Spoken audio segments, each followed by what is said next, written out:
तस्वीरों में रोती बिलखती और लाचार वो माँ है जिसने 2 दिन पहले ही अपने जवान बेटे को खो दिया। बगल में बेबसी की हालत में बैठकर हाथ मलते पिता बैठे हैं जिनकी बुढ़ापे की लाठी छिन गई है। तस्वीर में घूंघट की आड़ में जो महिला दिख रही है वो अपनी मेहंदी का रंग फीका होने से पहले ही विधवा हो चुकी है।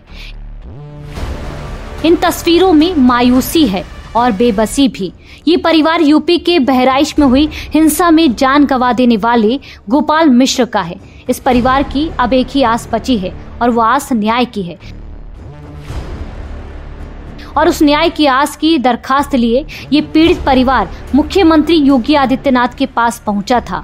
दिवंगत राम गोपाल मिश्र के परिजनों ने मांग की है कि जैसे उनका बेटा मारा गया उसके हत्यारों को भी वैसे ही ठीक सजा होनी चाहिए। सीएम योगी न सिर्फ परिजनों की बात सुनी बल्कि आश्वासन दिया है कि दोषियों को किसी भी कीमत पर बख्शा नहीं जाएगा। सीएम योगी ने खुद ट्वीट करके इसकी जानकारी दी। सीएम ने लिखा कि जनपद बहराइच की दुर्भाग्यपूर्ण घटना में काल कवलित हुए युवक के शोक संतप्त परिजनों से आज लखनऊ में भेंट की। दुख की इस घड़ी में उत्तर प्रदेश सरकार पूरी संवेदनशीलता और प्रतिबद्धता से पीड़ित परिवार के साथ खड़ी है। आश्वस्त रहे, पीड़ित परिवार को न्याय दिलाना यूपी सरकार की शीर्ष प्राथमिकता है। इस घोर निंदनीय और अक्षम्य घटना के दोषियों को किसी भी कीमत पर बख्शा नहीं जाएगा। पीड़ित परिवार जब सीएम योगी से मिलने गया तो उनके साथ बीजेपी विधायक सुरेश्वर सिंह भी मौजूद थे। मुख्यमंत्री जी ने पीड़ित परिवार से बात की, संवेदना व्यक्त की और संवेदना व्यक्त करने के साथ साथ 10 लाख रुपया पीड़ित परिवार को सहायता, मुख्यमंत्री आवास, अगर अंत्योदय कार्ड नहीं है तो अंत्योदय कार्ड और जो भी सुविधाएं हैं वो सब देने का आश्वासन और कड़ी से कड़ी कार्रवाई घटना करने का वादा। सीएम योगी से मिलने के बाद पीड़ित परिवार भी संतुष्ट है। परिवार का कहना है कि जिस आश्वासन की उन्हें जरूरत थी उससे वो पूरी तरह से संतोषजनक है। मेरा नाम किशन मिश्रा है और हम गोपाल के छोटे भाई हैं, चचेरे। हम आज आए, सीएम साहब से हमारी मुलाकात हुई। जो आश्वासन उन्होंने दिया है वही आश्वासन की हमें ज़रूरत थी और उन्होंने कहा है कि अपराधियों के खिलाफ कड़ी कार्रवाई की जाएगी और जो आर्थिक हो सकेगा वो भी हम करेंगे। इसमें एक आवास की भी बात की है और शायद हमारी भाभी के लिए कुछ जॉब के लिए भी बात किए हैं और लगभग 10 लाख रुपए की राशि देने के लिए भी कहा है। और उन्होंने आश्वासन दिया है कि अपराधियों के खिलाफ कड़ी कार्रवाई की जाएगी और जो आश्वासन उन्होंने दिया है उससे हम संतुष्ट हैं पूरी तरीके से। महसी के महाराजगंज में मूर्ति विसर्जन के दौरान पथराव गोलीबारी में राम गोपाल मिश्र की मौत के बाद अभी भी तनाव बना हुआ है। सरकार की उच्च स्तरीय जांच चल रही है। दोषियों के खिलाफ सख्त कार्रवाई की बात की जा रही है। यूपी सरकार ने साफ कर दिया है कि वो दोषियों को बख्शेगी नहीं। बहराइच का जो घटना है सरकार ने बहुत गंभीरता के साथ लिया है। उच्च स्तरीय जाँच चल रही है। जो भी दोषी होगा उसके खिलाफ कड़ी से कड़ी कार्रवाई होगी। जो शरारती तत्व हैं, अपराधी तत्व हैं, उनको चिन्हित किया जा रहा है।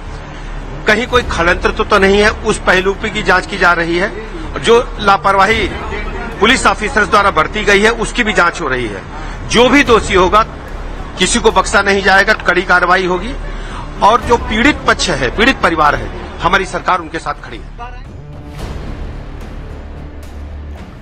एक तरफ सरकार जहां दोषियों को कड़ी से कड़ी सजा दिलाने की प्रतिबद्धता जाहिर कर रही है, बहराइच में शांति व्यवस्था कायम करने की कोशिश में लगी है, वहीं दूसरी तरफ विपक्ष इस पर सियासत का कोई अवसर नहीं छोड़ना चाह रहा है। घटना के बाद से सियासी वार पलटवार का दौर जारी है। देखिए, पूरे प्रदेश के अंदर जंगल राज कायम है। मैं पहले से आप लोगों से बोल रहा हूँ। ये आप बहराइच के अंदर जिस तरीके की घटनाएं घटी, अगर प्रशासन सरकार जागृत रहती, जान रही है कि दुर्गा पूजा का माहौल चल रहा है, पूरे प्रदेश के अंदर कानून व्यवस्था को मजबूत करना, दुरुस्त करना, एक्स्ट्रा फोर्स लगाना चाहिए था। सारी व्यवस्था करते। मैं समझता हूँ कि आज बहराइच नहीं जलता, दंगा नहीं होता और कोई घटना नहीं घटती।